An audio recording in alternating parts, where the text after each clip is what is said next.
Internet, my name is Lave and I watched Yardie, which is an adaptation of the book of the same name and is directed by Idris Elba in his feature-length film debut. Starting in the 70s Jamaica, it tells the story of a young boy called D, short for Dennis, who witnesses his brother getting shot in gang-related crossfire.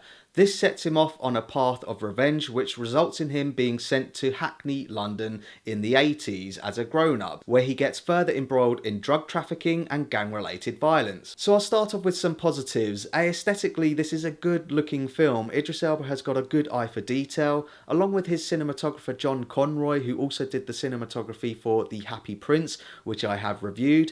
Together they have crafted a colourful, stylish, good-looking film which is dripping with nostalgia, which continues over into the soundtrack choices as well. I know Idris Elba was a keen DJ growing up, and it's clear that he put a lot of thought into the soundtrack choices in this film, as well as the set designs.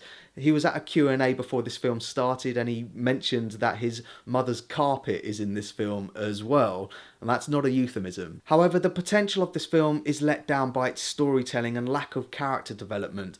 The theme of the film is Dee's anguish at the loss of his brother and his choice to either take the righteous path or be damned, and they try to highlight that with this recurring motif with him literally being haunted by his brother, which is something that they did in Amazing Spider-Man 2 with Peter Parker seeing Captain Stacy. It was cheesy in that and it's cheesy in this. So there's a moment where he's looking in the mirror and his brother's in the background. It's like, yeah, right. I can give you other examples without spoiling it. For example, Dee has this relationship with this Jamaican gangster, this kingpin called King Fox, who's this music producer but also a drug trafficker, who takes Dee under his wing after his brother dies. And it's suggested that he becomes this sort of father figure to him. But the only problem is you don't see that. It is mentioned later on in the film and you do see a very brief flashback, but I feel that's a relationship that should have been explored. Another example is Dee's girlfriend Yvonne, who is his childhood sweetheart who he falls in love with because she's a real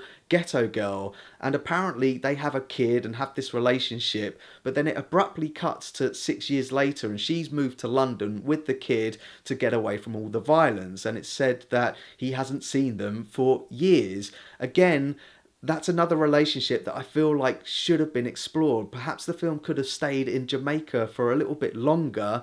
Instead, it abruptly cuts to 6 years later and it seems preoccupied with getting him to London as quickly as possible. And when he gets there, it doesn't get much better as we meet Rico, a London-based Jamaican gangster played by Stephen Graham, who I do think is a terrific actor, but his accent in this is just bizarre. It's not that he's got a bad Jamaican accent, it's just that he doesn't use it all the time. Literally, in one sentence, he will be Jamaican, and then in the next sentence, it'll be from f***ing London. Along the way, he meets various other characters in London, including these three gangster wannabe douchebags who are aspiring DJs. They try to rob D of all of his cocaine so that they can use the money to buy new DJ equipment, but D stops them, and literally within 2 seconds, they're the best of mates. And they introduce him to this Turkish gangster who, without a doubt, is the worst stereotype of a Turkish man I've ever seen. I genuinely thought it was Sacha Baron Cohen in his prosthetics doing one of his characters. And the film sort of bundles on from there. It does have a couple of decent moments. There is a good sequence directly after he's been playing with his kid,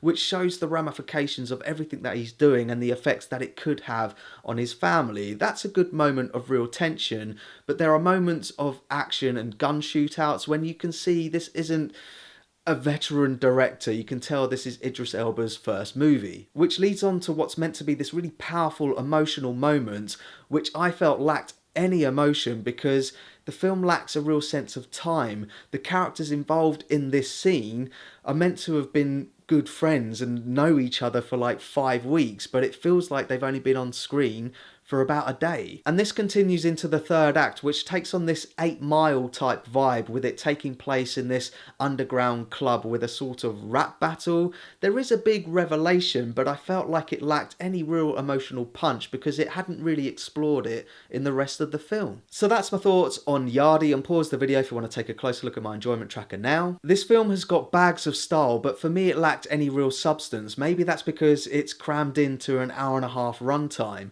What I found found really interesting about the Q&A with Idris Elba after the film finished was that he said films that influenced him whilst making this were films like Godfather and Martin Scorsese's Goodfellas, when really I thought he was going to say maybe something like Brian De Palma's Scarface.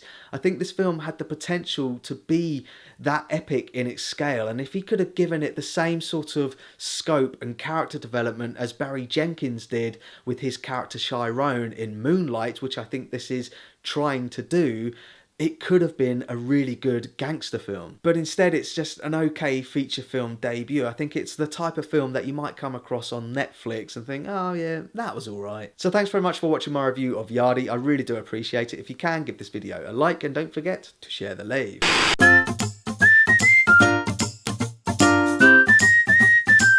Subscribe.